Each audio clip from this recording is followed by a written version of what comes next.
पूरी दुनिया में एक खतरनाक वायरस फैल गया था जिसकी वजह से काफी सारे लोग मारे गए और जो बचे हुए लोग हैं वो ज़ॉम्बीज़ बन गए। इन ज़ॉम्बीज़ से बचने के लिए ये लोग हेल्गोलैंड आइलैंड पर आ गए। हेलो दोस्तों, आज मैं आपको हेल्गोलैंड मूवी का एक्सप्लेनेशन देने वाला हूं। एक ऐसी फिल्म जो साइंस फिक्शन की रहस्यमयी दुनिया और गहरे इमोशन से भरपूर है। इसकी कहानी आपको सोचने पर मजबूर कर देगी और हर मोड़ पर चौंकाएगी। तो बने रहिए मेरे साथ अंत तक, क्योंकि ये मूवी है कुछ खास। चलिए बिना देर किए शुरू करते हैं। दोस्तों, कहानी की शुरुआत होती है जर्मनी के एक छोटे से द्वीप हेल्गोलैंड को दिखाते हुए, जहां 513 लोग अपनी जिंदगी गुजार रहे थे क्योंकि पूरी दुनिया में एक खतरनाक वायरस फैल गया था जिसकी वजह से काफी सारे लोग मारे गए और जो बचे हुए लोग हैं वो ज़ॉम्बीज़ बन गए। इन ज़ॉम्बीज़ से बचने के लिए ये लोग हेल्गोलैंड आइलैंड पर आ गए और यहाँ धीरे धीरे इन 513 लोगों ने अपनी एक सोसाइटी बना ली और खेती वगैरह करके अपनी जिंदगी गुजारने लगे। लेकिन खाने पीने का सामान काफी कम था, इसलिए इस आइलैंड पर केवल 513 लोग ही रह सकते थे और अगर एक भी मेंबर यहाँ बढ़ गया तो इन लोगों को काफी दिक्कत हो सकती थी। इसलिए जब भी इस आइलैंड पर कोई बच्चा पैदा होता था तब वोटिंग के जरिए उस इंसान को चुना जाता था जो अपनी जान दे सके ताकि आइलैंड पर लोगों की आबादी कंट्रोल में रह सके। वहीं अब हम एक बोर्ड पर सभी सर्वाइवर के नाम के आगे कुछ पॉइंट्स लिखे हुए देखते हैं जो इन्हें तब मिलते हैं जब ये कोई अच्छा काम करते हैं और इस तरह इनका नाम ऊपर बढ़ता रहता है। लेकिन अगर किसी इंसान ने गलत काम किया तो उसका नाम नीचे चला जाता है। इस आइलैंड के लोगों को मैनेज करने के लिए काउंसिल कमेटी भी है जिसकी सुपीरियर बिएट्रिस नाम की एक लेडी होती है। इसके बाद हमें 15 साल आगे की कहानी को दिखाया जाता है जहां पूरे शहर के लोग एक हॉस्पिटल में आए हुए होते हैं क्योंकि आज एमिली नाम की एक लड़की अपने कूद जाते हैं। वहीं हॉस्पिटल में एमिली एक बच्चे को जन्म देने के बाद दूसरे बच्चे को भी इस दुनिया में ला रही होती है क्योंकि उसे जुड़वा बच्चे पैदा हुए थे। ये देखकर बिएट्रिस एक बार फिर काउंसिल कमेटी की मीटिंग रखती है और सभी लोगों से इस बारे में बात करती है। काफी देर तक सोचने के बाद ये लोग वोटिंग करने का डिसाइड करते हैं ताकि वोटिंग के जरिए पता चल सके कि किस इंसान को सैक्रिफाइस करना है। अब दूसरी तरफ हम क्रिश्चियन और हेनरिक नाम के दो दोस्तों को देखते हैं जो बोर्ड पर अपनी रैंकिंग देख रहे थे। क्रिश्चियन की रैंक 511 नंबर पर थी। ये देखकर वो काफी परेशान हो जाता है और हेनरिक से कहता है कि अगर मुझे मारने के लिए चुना गया तो मैं अपनी जान नहीं दूंगा। लेकिन हेनरिक उसे वार्न करते हुए कहता है कि पिछली बार एक आदमी ने इस तरह से बचने की कोशिश की थी पर इन लोगों ने उसे जबरदस्ती पिंजरे में कैद करके समुंदर में फेंक दिया था। इसके बाद हम 512 नंबर पर मौजूद एलिसे नाम की एक बुजुर्ग लेडी को देखते हैं जिसकी अब काफी उम्र हो चुकी थी, इसलिए सभी लोग उसे बिल्कुल यूजलेस समझते थे।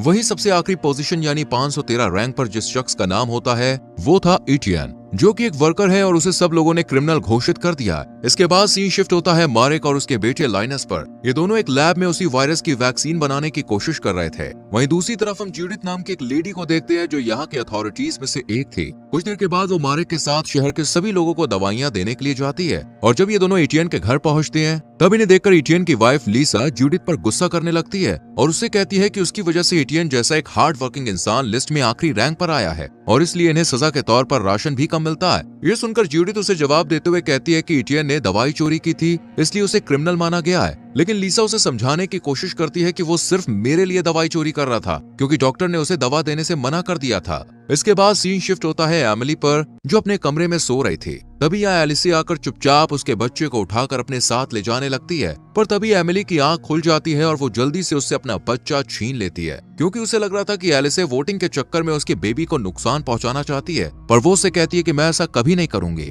इधर मारेक अपने लैब से दवाई छुपा कर लाता है और उसे लोरे नाम की एक लेडी को दे देता है पर उसे ये सब करते हुए जूडिथ देख लेती है, इसलिए वो जल्दी से सुपरमार्केट में मौजूद बिएट्रिस के पास जाती है और मारेक ने जो किया वो सब बता देती है। पर बिएट्रिस उसे कहती है कि तुम ये बात किसी को मत बताना क्योंकि इस वक्त हमें मारेक की जरूरत है, लेकिन एक दिन हम उसे सजा जरूर देंगे और उसके बाद मैं उसकी जगह तुम्हें दे दूंगी। इन दोनों की ये सब बातें क्रिश्चियन और हेनरिक भी सुन रहे होते हैं कि तभी यहाँ पर एक बच्चा गिर जाता है और उसका सारा सामान टूट जाता है। ये देखकर हेनरिक को एक आइडिया आता है और वो क्रिश्चियन से कहता है कि यही रैंक बढ़ाने का सबसे अच्छा मौका है, तुम जल्दी से जाकर उस बच्चे की मदद करो ताकि लोगों की नजरों में तुम ऊपर उठ सको। हेनरिक की बात मानकर क्रिश्चियन भी ऐसा ही करता है और उस लड़के को अपना खाना दे देता है। जब बिएट्रिस उन्हें ऐसा करते हुए देखती है तो उसे काफी खुशी होती है, इसलिए वो हेनरिक और क्रिश्चियन को एक्स्ट्रा पॉइंट्स देने का ऐलान करती है। तभी हेनरिक की नजर एटियन और लीसा पर पड़ती है जो किसी स्टोर में आए हुए थे। हेनरिक ये बात अच्छी तरह से जानता था कि लीसा को राशन बहुत कम मिल रहा है, इसलिए वो उनके पास जाकर उनसे कहता है कि अगर तुम चाहो तो मैं तुम्हें खाना दे सकता हूँ। इस पर लीसा मना कर देती है,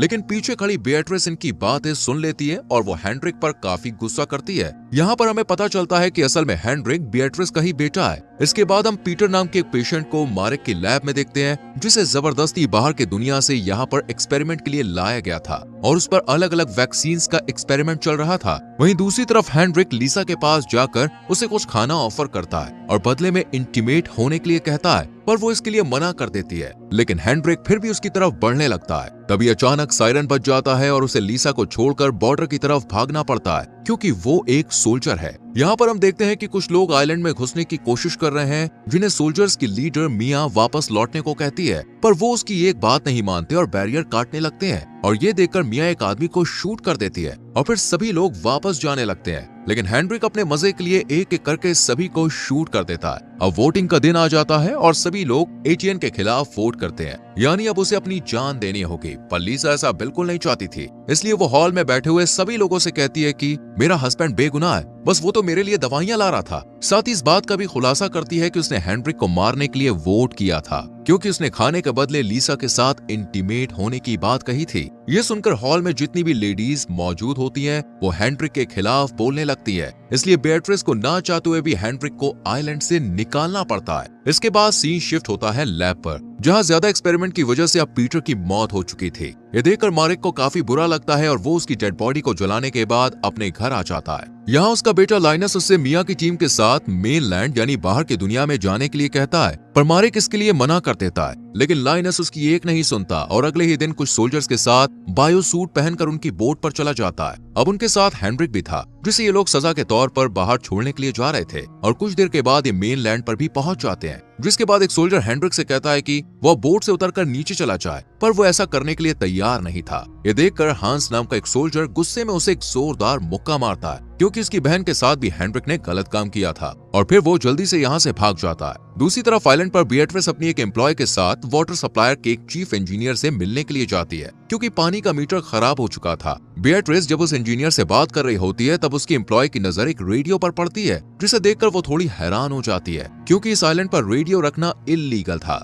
अब चीफ मीटर को ठीक करने के बाद बेatrice से अपनी वाइफ को भी इस आइलैंड पर लाने की रिक्वेस्ट करता है, लेकिन वो मना कर देती है। इधर सभी सोल्जर लाइनस को बोट पर रुकने की कहकर पूरे शहर में घूमने के लिए निकल जाते हैं, जहां उनकी मुलाकात अर्ल नाम के एक आदमी से होती है। ये सोल्जर्स उसे खाने का कुछ सामान देते हैं और इसके बदले में अर्ल इन्हें 2 बड़े बड़े बॉक्सेस और कुछ दवाइयां देता है। वहीं दूसरी तरफ लाइनस, जो कि इन सभी सोल्जर का बोट पर इंतजार कर रहा था, लेकिन वक्त बीत जाने के बाद भी ये जब नहीं आते, तो वो बोट से उतरकर आसपास घूमने के लिए चला जाता है, जहां उसकी मुलाकात मोजिक नाम के एक आदमी से होती है। वो लाइनस को एक दवाई की बोतल देकर कहता है कि मेरे पास एक शिप है जिसमें ऐसी कई सारी दवाइयां हैं, तुम अगर इन्हें पीना चाहते हो तो मैं तुम्हें दे सकता हूँ। ये सुनकर लाइनस मोजिक के साथ उसके शिप पर चला जाता है, जहाँ मोजिक उसे काफी सारी दवाइयां दिखाता है, पर वो लाइनस के सामने एक शर्त रखता है और उससे कहता है कि इनके बदले तुम्हें मुझे और मेरे दोस्तों को अपने आइलैंड पर लेकर जाना होगा। जिसके बाद बोट से काफी सारे लोग बाहर निकल आते हैं। ये देखकर लाइनस बिना टाइम वेस्ट किए फौरन यहाँ से भाग जाता है। इधर ये सभी सोल्जर बोट की तरफ आ रहे होते हैं कि तभी एक आदमी आकर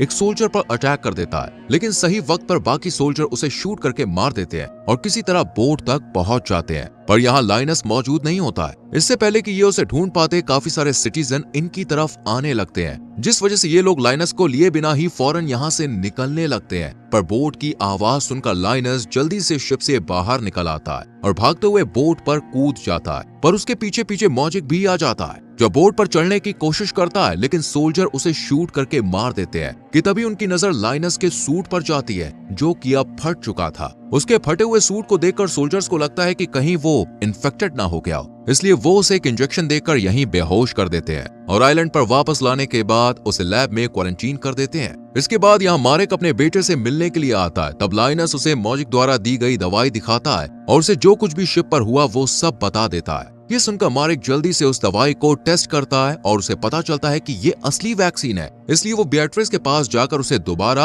अपने सोल्जर्स को उस शिप पर भेजने के लिए कहता है, ताकि ज्यादा से ज्यादा दवाई को यहाँ लाया जा सके। पर बेatrice इसके लिए मना कर देती है, क्योंकि पिछली ट्रिप में उसका बहुत ज्यादा नुकसान हो गया था। इधर हम मेनलैंड में अर्ल के गार्ड्स को देखते हैं, जहाँ उन्हें पानी में मोजिक की लाश मिलती है और उसके हाथ में उन्हें एक दवाई की बोतल भी मिलती है, जिसे देखने के बाद अर्ल अपने गार्ड्स को ऐसी और दवाइयां ढूंढने का ऑर्डर देता है। वहीं दूसरी तरफ हम हेनरिक को देखते हैं जो शहर में इधर उधर भटक रहा था। तभी उसे रास्ते में वेल्मा नाम की एक लेडी दिखाई देती है जो लोगों को कुछ न कुछ देकर उनकी मदद किया करती थी। हेनरिक उसके पास जाकर उससे फ्लर्ट करने लगता है और वेल्मा उससे खुश होकर उसे अपने असिस्टेंट के तौर पर रख लेती है। इसके बाद वेल्मा हेनरिक को एक थिएटर में लेकर जाती है जो कि असल में उसका घर था। इसके बाद वो हेनरिक के सामने बार बार अर्ल का नाम लेने लगती है जिस पर वो उसे अर्ल के बारे में पूछता है, लेकिन वेल्मा उसे कुछ नहीं बताती है। जैसी रात होती है हेनरिक मौका मिलते ही वेल्मा को मार देता है और उसका सारा सामान लेकर यहाँ से निकल जाता है। दूसरी तरफ बिएट्रिस लीसा से मिलने के लिए जाती है और उसे एक जॉब ऑफर करते हुए कहती है कि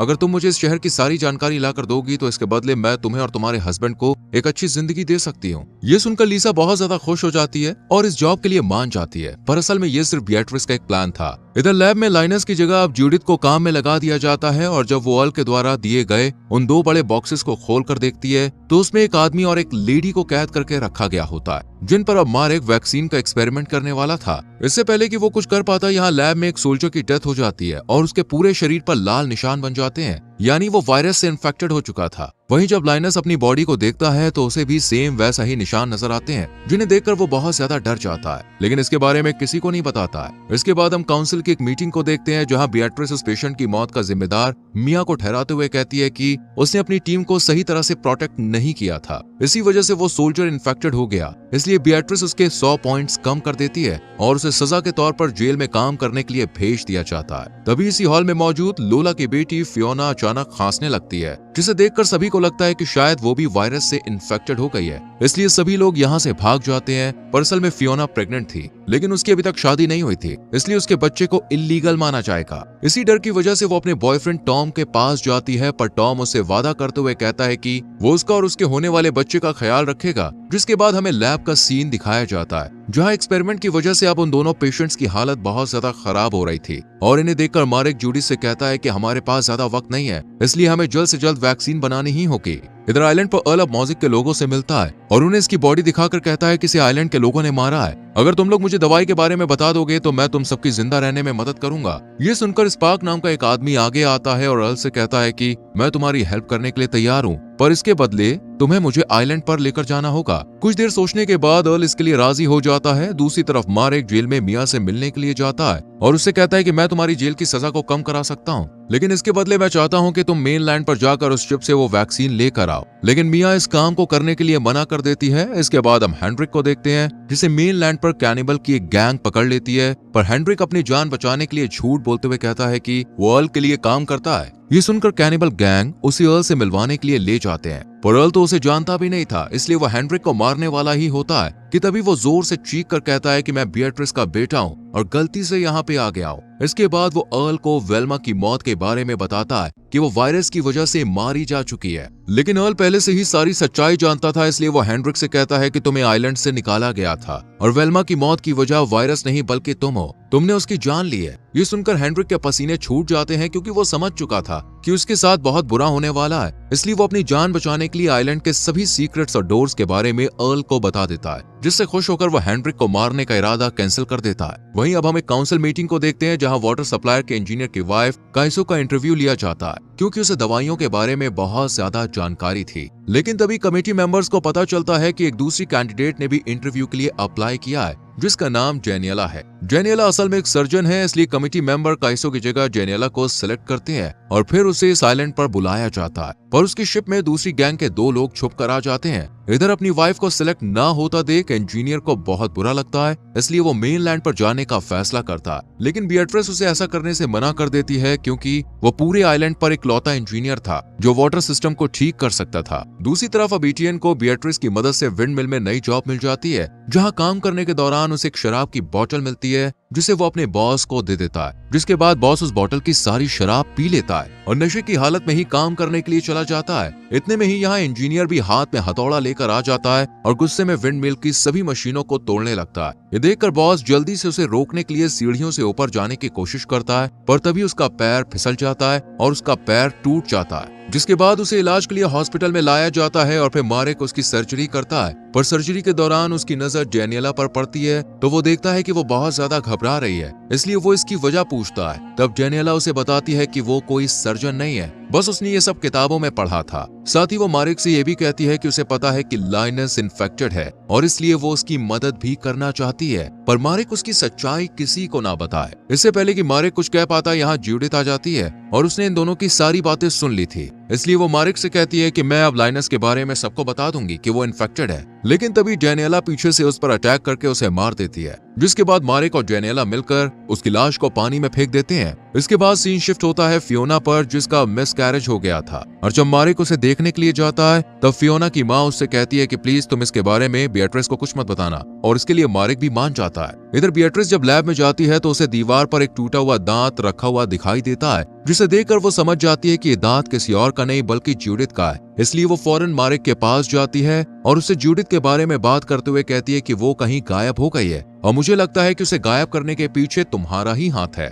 इस पर मारेक उसे बड़ी ही चालाकी से जवाब देता है कि मैं जानता हूँ कि तुम मुझे नुकसान नहीं पहुंचा सकती क्योंकि तुम्हें मेरी जरूरत है। ये सुनकर बिएट्रिस शांत हो जाती है और कुछ देर सोचने के बाद कहती है कि वो जूडिथ की मौत का इल्जाम इंजीनियर पर डाल देगी और लीसा की मदद से कुछ झूठे सबूत लोगों को दिखाकर ये साबित कर देती है कि जूडिथ की मौत का जिम्मेदार इंजीनियर है। इसके बाद हम एटीएन को देखते हैं, जिसे अब विंड मिल का नया इंचार्ज बना दिया गया था। ये बात जब बॉस को पता चलती है तो वो गुस्से में एटीएन के घर जाता है और उससे कहता है कि तुमने मुझे जानबूझकर शराब की बोतल दी ताकि मेरे साथ वो एक्सीडेंट हो जाए और तुम मेरी जगह ले सको। इस पर एटीएन ना में जवाब देता है। अब अगले दिन इंजीनियर के पैरों को बांधकर उसे समुद्र में फेंक दिया जाता है और ये देखकर मारेक को काफी बुरा लगता है, इसलिए वो लाइनस के पास जाकर उसे सब कुछ सच बताने का फैसला करता है। और इसके बाद हमें 15 साल पहले की कहानी दिखाई जाती है, जहाँ एक दिन मारेक की मुलाकात सुपरमार्केट में काम कर रही बिएट्रिस से होती है, लेकिन वो उससे कुछ ज्यादा बात नहीं करता है और अपने लैब में आ जाता है, जहां वो नर्स लोर के साथ मिलकर वैक्सीन बनाने का काम करता है। इधर बिएट्रिस कुछ लोगों के साथ मिलकर सुपरमार्केट को अपने कब्जे में ले लेती है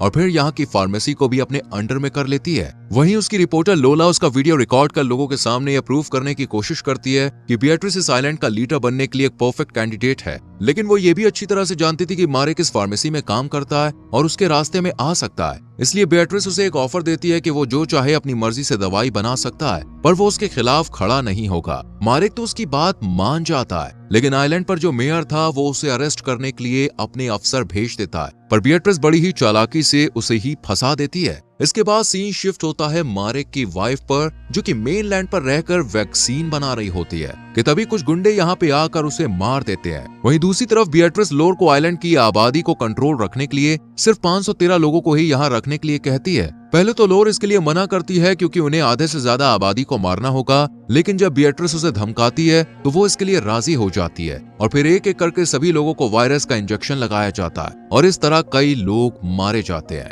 जबकि कुछ की रिपोर्ट्स चेंज कर उन्हें पॉजिटिव दिखाकर आइलैंड से बाहर निकाल दिया जाता है। ये देखकर मारेक जल्द से जल्द वैक्सीन बनाने का फैसला करता है ताकि लोगों को बिएट्रिस की सच्चाई बता सके, पर इस बात को 15 साल बीत गए थे। इसके बाद सीन प्रेजेंट में शिफ्ट होता है, जहां लाइनस की मौत हो चुकी थी और मारेक अपने पूरे कन्फ्यूजन को रिकॉर्ड कर देता है, लेकिन डेनियला आकर उस टैब पर गोली चला देती है क्योंकि वो अर्ल की गैंग मेंबर है। इधर अर्ल अब अपनी आगे की प्लानिंग शुरू करता है और इसी के साथ ये सीरीज यहीं खत्म हो जाती है। अगर आपको ये वीडियो अच्छा लगा तो प्लीज इसे लाइक और कमेंट जरूर कर दीजिएगा। मैं बहुत सारी मूवीज लेकर आता रहता हूँ, तो प्लीज इस चैनल को सब्सक्राइब कर दीजिए और बेल नोटिफिकेशन आइकॉन दबाना मत भूलिएगा।